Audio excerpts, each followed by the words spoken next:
Hi guys, welcome back to my channel news shorts Telugu 30. ఈరోజు news చూద్దాం. Bollywood hero Ranbir Kapoor నటించిన animal movie అనుకున్న దానికంటే ముందుగానే ఓటీటీలోకి వస్తున్నట్లు సమాచారం. సంక్రాంతి కానుకగా ఈ నెల 15న స్ట్రీమింగ్ చేయాలని నెట్ఫ్లిక్స్ భావిస్తున్నట్లు టాక్. దీనిపై అధికారిక ప్రకటన రావాల్సి ఉంది. కాగా ఈ చిత్రాన్ని జనవరి 26న ప్రసారం చేయాలని నిర్ణయించారు. రష్మిక మందన్న హీరోయిన్గా నటించారు. సందీప్ వంగా తెరకెక్కించిన ఈ మూవీ 900 కోట్లు వసూలు చేసిందని talk. Next, natural star Nani, Mrunal Thakur జంటగా నటించిన హాయ్ నాన్న నిన్న అర్ధరాత్రి నుంచి ఓటీటీలోకి వచ్చింది.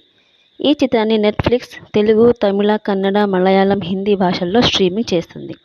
తండ్రి కూతురు రిలేషన్షిప్పై రూపొందించిన ఈ మూవీ గతేడాది డిసెంబర్ 7న థియేటర్లోకి విడుదలై హిట్ టాక్ సొంతం చేసుకుంది. నెక్స్ట్, తెలంగాణలో స్కూళ్లకు రాష్ట్ర ప్రభుత్వం సంక్రాంతి సెలవులు ప్రకటించింది.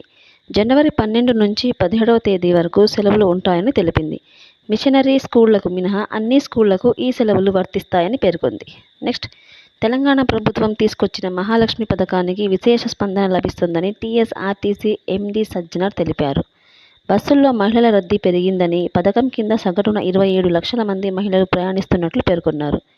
ప్రతిరోజు 10 కోట్ల విలువైన జీరో టికెట్లను జారీ చేస్తున్నట్లు వెల్లడించారు. అయితే రోజువారీ నిర్వహణకు అవసరమైన నిధులను సమకూర్చుతామని ఉప ముఖ్యమంత్రి హామీ ఇచ్చినట్లు పేర్కొన్నారు. ఇలాంటి మరిన్ని న్యూస్ కోసం ఈ ఛానల్ను సబ్స్క్రైబ్ చేసుకోండి. Thanks for watching.